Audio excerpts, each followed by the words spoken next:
शक्ति है कि गुरु यदि चाहे तो अपना ज्ञान वैसे भी दे सकता है। बहुत समय एक शिष्य गुरुजी के साथ रहा। तो जब गुरुजी जाने लगे तो शिष्य बेचारा बहुत रोया। बोले आप जा रहे हो और मैं तो बहुत उम्मीद लेकर आपके पास आया, आपसे कुछ सीखना था, लेकिन अब आप तो जा रहे हैं। तो गुरु ने क्या कहा, मेरे मुंह में देख। अब शिष्य ने देखा, मुंह में क्या देखूं आपको? बोले देख मेरे मुंह में, तेरे को कुछ दिखता है? तो शिष्य ने कहा गुरुजी ऐसे तो कुछ समझ में नहीं आ रहा, क्या दिखेगा? बोले फिर भी ध्यान से देख, कुछ तुझे दिखे इसमें? बोले जब मैं पैदा हुआ था तब जीव मेरे साथ आई थी, बड़ा हुआ तो भगवान ने दांत दे दिए, अब जा रहा हूं तो देख मेरे कितने दांत हैं, जरा गिन के। तो शिष्य बोला अब तो आपके एक भी दांत नहीं है, वैसे भी अब आप जाने का समय आ गया, अब आप दांतों को देख रहे हैं। बोले दांतों को नहीं देख रहा, ये तेरे को मैंने जीवन का ज्ञान दे दिया। जीवन में सरलता होगी तो कुछ प्राप्त कर सकेगा, और कठोरता होगी तो कुछ प्राप्त करते हुए भी उसको गवा बैठेगा। जैसे दांतों में कठोरता थी, बाद में आई और पहले चले गए। और जीव में सरलता है, शुरू से आई, पहले से आई और आखिरी तक रही। ये ज्ञान है तेरे लिए। शिष्य ने पांव पकड़ लिया। ऐसे बहुत से जीवन के उदाहरण हैं कि गुरु शिष्य को जाते समय अपनी सारी विद्या का ज्ञान केवल संकल्प मात्र से ही दे देता।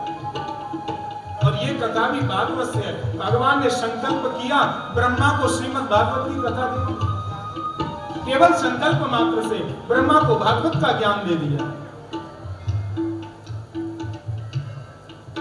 तो भगवान शंकर ने उस जैसी तोते को देखकर त्रिशूल उठाया।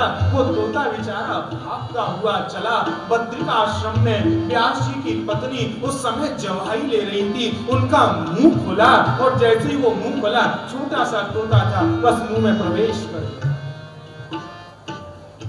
जैसे ही वो तोता व्यास जी की पत्नी के मुंह में प्रवेश कर गया, अंदर पहुंच गया, अब तो भगवान शंकर व्यास आश्रम पर बहुत समय तक रहे। बहुत समय तक भगवान आशुतोष व्यास जी के आश्रम पर रहते हैं। 1 साल हो गया, 2 साल, 3 साल, 5 साल, 7 साल, 8 साल, 10 साल। व्यास जी ने शंकर भगवान के चरण पकड़े। आप कैलाश पर निवास करते हैं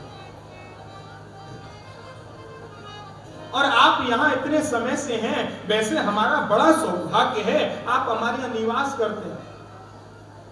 शंकर भगवान भी तो बहुत ज्यादा दयालु है, जिसको जो इच्छा आती है वही वरदान देते हैं। शंकर भगवान से बड़ा कोई दाता नहीं है त्रिभुवन में। शंकर भगवान प्रसन्न हुए, व्यास जी से कहा देखो मैं आपको एक बात सुनाता हूं, मेरी कथा का जो चोर है ना, वो आपके घर में निवास करता है। चोर? वो यहाँ मेरी कथा जिसने चुराई है वो आपके यहाँ निवास करता है, आपकी पत्नी के उदर में वो बैठा हुआ है। किंतु कोई बात नहीं, आप तो स्वयं समर्थ हैं, ज्ञानी हैं। व्यास जी भी तो भगवान के अवतार हैं।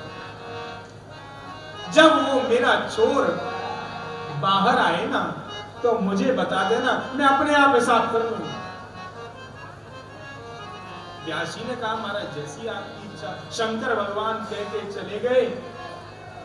12 वर्ष व्यतीत होने को आ गए। व्यास जी ने अपने योग के बल से, गर्भस्थ शिशु से, जो उनकी पत्नी के गर्भ में निवास कर रहा है, व्यास जी ने योग के बल से उस शिशु से कहा भैया बहुत समय हो गया, 12 वर्ष व्यतीत होने को आ गए, अब बाहर निकलो। तो वो गर्भस्थ शिशु क्या कहता है कि महाराज बाहर नहीं निकलना मुझे। क्यों? बाहर निकलते ही तो आपकी माया मुझे पकड़ लेगी, भगवान की माया मुझे जकड़ लेगी। संत कहते हैं सबसे ज्यादा खतरनाक भगवान की माया। माया मुझे पकड़ लेगी। व्यास जी ने कहा अब तुझे माया नहीं पकड़ सकती है, तू बड़ा ज्ञान दे रहा है, इतना ज्ञानी है तू, गर्भ में, माता के गर्भ में इतना ज्ञानी है। अमर कथा सुनिए ना, इसलिए वो ज्ञान सुखदेव जी के हृदय में बैठा हुआ। व्यास जी कहते हैं जा तुझे माया नहीं लगेगी। तो वो गर्भस्थ शिशु क्या कहता है, पिताजी माया से तो आप भी नहीं बचे। आप जो मुझे कह रहे हैं जा तुझे माया नहीं लगे, आप तो खुद माया में रहते हैं। यम प्रप्रजंतम अनुपेतम अपेत कृत्यम दैवायनो विरह का कर आजुहाव पुत्रेति तन्मयतया तरवो विनेदुस तम सर्वभूत हृदय मुनि मानतुस। तो बोले यदि हम माया में, व्यास जी कह रहे हैं अपने पुत्र से, यदि मैं माया में हूं तो बताओ फिर। बोले किससे कलवाऊं तुझको? बोले मायापति भगवान कृष्ण आकर यदि कहें कि आज से तुझे मेरी माया नहीं लगी तो मैं बाहर निकल के आता हूं। अब व्यास जी साधारण तो है नहीं, भगवान कृष्ण के पास पहुंचे, बोले मेरा पुत्र बाहर निकल कर आता नहीं है, आप चल के वचन दे। तो कृष्ण भगवान ने आके वचन दिया आज से तुझे मेरी माया नहीं लगेगी। माया ही तो सबको नचाती है। संत कहते हैं माया महा ठगनी हम जानते हैं, और मायापति ही माया से बचा सकते हैं। तो जैसे ही श्री कृष्ण भगवान सुखदेव जी को वचन देकर चले, व्यास जी ने कहा भैया अब बाहर निकल। तो जैसे ही व्यास जी का निकलने का समय आया, भगवान शंकर समाधि में विलीन थे। सबकी समाधि ऐसी है ना, एक बार भगवान शंकर नेत्र बंद करके कहीं राम की ध्वनि, कृष्ण की ध्वनि कानों में आ जाए तो भगवान शंकर की सहज समाधि लग जाए। शंकर समाधि में बैठे हुए थे। व्यास जी के यहाँ सुंदर पुत्र का जन्म हुआ। व्यास जी बड़े सुखी हुए, बोले देखो बहुत समय था कोई पुत्र नहीं था, आज भगवान शंकर की कृपा से मुझे पुत्र हो गया। वो पुत्र भी कितना वैरागी निकला, कितना त्यागी था, कितना उदासीन था, कितना गृह धर्म से परे था कि वो जन्म लेते ही घर छोड़ के चल गया। जैसे ही वो घर छोड़ के चला, व्यास जी पीछे से पुकारा पुत्रेति तन्मयतया, हे पुत्र। अरे बेटा, ओ बेटा सुखदेव, रुको बात तो सुनो। लेकिन सुखदेव का क्या स्वरूप है, 12 वर्ष की अवस्था हो गई, जिनका नाल छेदन भी नहीं हुआ। नाल इतनी बढ़ गई कि उसको कंधे पर रखकर सुखदेव जी आते हैं, पीछे से व्यास जी पुकारते हैं रुक जाओ बेटा, क्योंकि ये भी एक बहुत बड़ा मोह है, पुत्र मोह। बहुत से आदमी ऐसे बेटा नहीं पूछता है माता पिता की, लेकिन माँ बाप चिंता करते हैं हमारा बेटा कैसा, क्या कर रहा होगा, मोह है ना।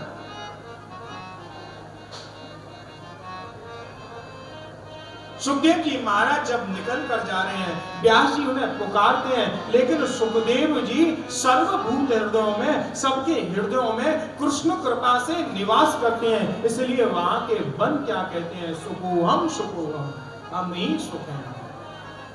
सब सुखदेव जी की तरफ से वृक्ष उत्तर देने लगे। तब व्यास जी को लगा ये मेरा पुत्र साधारण नहीं, लेकिन चला तो गया, अब वापस कैसे आएगा। वृक्ष कहते हैं ऐसे नहीं आएंगे ये। क्यों? क्योंकि इनको एक शौक लगा हुआ है, इन्हें कथा सुनी है ना, तो ये कथा के जीव है,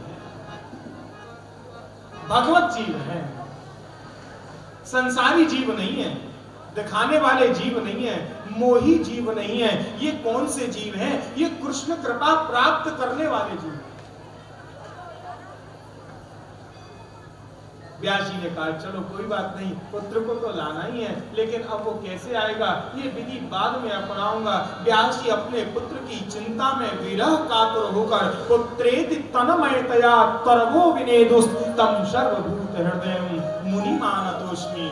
ऐसे सुखदेव जी को भागवतकार प्रणाम करते। बोले श्री सुखदेव जी महाराज की जय। नैम सारण्य का पावन समय, नैम से सूत मासीन मविवाद्य महामति सूताख्याहि कथा सारम मम कर्ण रसायन। नैम सारण्य का परम पावन समय। वृंदावन, नैम सारण्य, दंडकारण्य और अर्बुदारण्य, ये ऐसे 4 अरण्य हैं जहां भगवान नित्य प्रति निवास करते हैं। अरण्य कहते हैं जंगल को, वन को। इसलिए भगवान राम जब अपनी 14 वर्ष की अवधि व्यतीत करने जाते हैं तो भगवान दंडकारण्य में जाते। 4 अरण्य है भारत में। वृंदारण्य माने वृंदावन, दंडकारण्य जहां भगवान राम ने पूजा किया, अर्बुदारण्य जो आजकल माउंट आबू के नाम से जाना है। ऐसे इन अरण्यों में भगवान निवास करते हैं। इन अरण्यों में तो नैम सारण्य बड़ा पावन स्थान है जहां 88,000 सोनकादिक ऋषि संकल्प लेते हैं क्या, भगवत कथा सुनते हैं। इसको नैम सारण्य कहते हैं। 88,000 ऋषि मुनि महात्मा मिलकर भगवान कृष्ण के पास में जाते हैं, बोले प्रभु हमें कथा सुननी है, एक जगह हमें ऐसी बता दो, एक स्थान हमें ऐसा बता दो जहां हम अपने मन लगाकर कथा का श्रवण कर सकें। तो भगवान ने अपना चक्र छोड़ा, उस चक्र की नेमी जागरी, वो स्थान नेमी सारण्य। तो भगवान नैम सारण्य में नित्य प्रति निवास करते हैं। ऐसे नैम सारण्य के स्थान पर 88,000 महात्मा लोग संकल्प लेते हैं कि हमें कृष्ण कथा सुननी, भगवत कथा सुननी। उसी समय सूत जी महाराज कैसे हैं? व्यास जी के परम प्रिय शिष्य श्री सूत जी महाराज हैं। और वो कैसे हैं? बड़े छोटे से कद काठी के हैं। जैसे ही नैम सारण्य की उस भूमि पर सूत जी महाराज का आगमन हुआ, 88,000 सोनकादिक ऋषि उठकर खड़े हो गए, उनको प्रणाम करने लगे। बोले आप आगे, बस हमारा काम हो, क्योंकि भक्त को क्या चाहिए? भगवत कथा। आपके आने से हमारा कार्य सिद्ध हो गया, आप पधारे, हमारा काम अब सफल हो जाए। तो सूत जी को उन 88,000 महात्माओं ने एक आसन पर बैठाया और उस आसन पर बैठाकर बोले महाराज आप हमें भगवान की कथा सुनाओ, भगवत कथा जीवन में सुनने को प्राप्त हो जाए, क्योंकि भगवान अपनी कथा के वश में रहा करते हैं। इसलिए भगवान राम जब सबरी को 9 प्रकार की भक्ति बताते हैं ना, तो पहली दूसरी भक्ति छोड़कर भगवान सारी भक्तियों पर शर्त लगा देते हैं।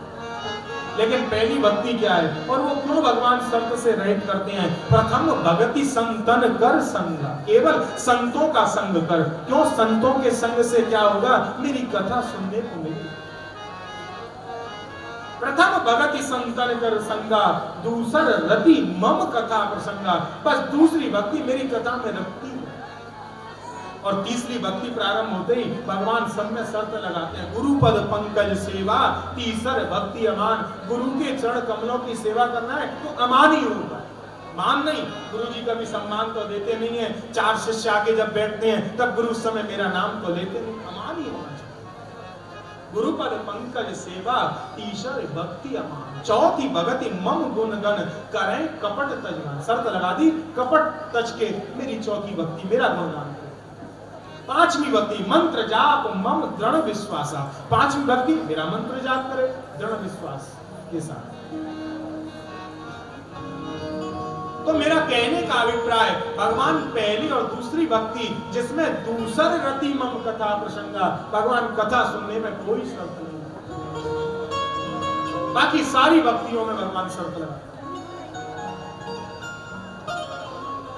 तो 88,000 सोनकादिक ऋषि क्या प्रार्थना करते हैं? बोले आपके मुखारविंद से भगवान की कथा सुनिए।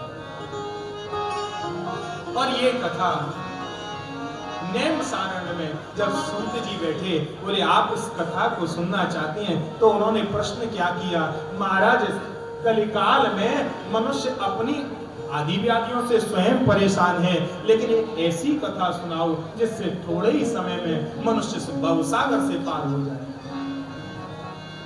भव सागर से यदि पार होना चाहता है तो कलयुग का प्राण, अब कलयुग में आप देखिए छोटे छोटे घर हो गए, न जल शुद्ध है, न अन्न शुद्ध है, न वायु शुद्ध है, न ध्वनि शुद्ध है, ध्वनि प्रदूषण भी है, आवाज भी प्रदूषित हो गई। केवल खान पान प्रदूषित नहीं हुआ, बोलना प्रदूषित हो गया। और वो प्रदूषण चला कहां से? आदमी कहता है सब चीज दूषित हो गई है। अरे मैं तो कहूं ये खान पान की वस्तु ही दूषित नहीं, इंसान में भी दूषिततापन आ गया। मिलते कैसे हैं? बड़े हंस के। क्या चल रहा है कोई नहीं समझ सकता, भीतर क्या सोचता है कोई नहीं जानता। ऐसे मैंने कई व्यक्ति देखे मेरे पास खड़े होकर बता रहे थे, अरे वो एक ऐसा है, वो ऐसी बात कर रहा था, बड़ा ठीक आदमी नहीं है, और कदाचित वो उसी समय आ गया। बोले देखो कितने सज्जन व्यक्ति हैं, हम इनकी कितनी बढ़िया आपको बात बता रहे थे, बड़े परोपकारी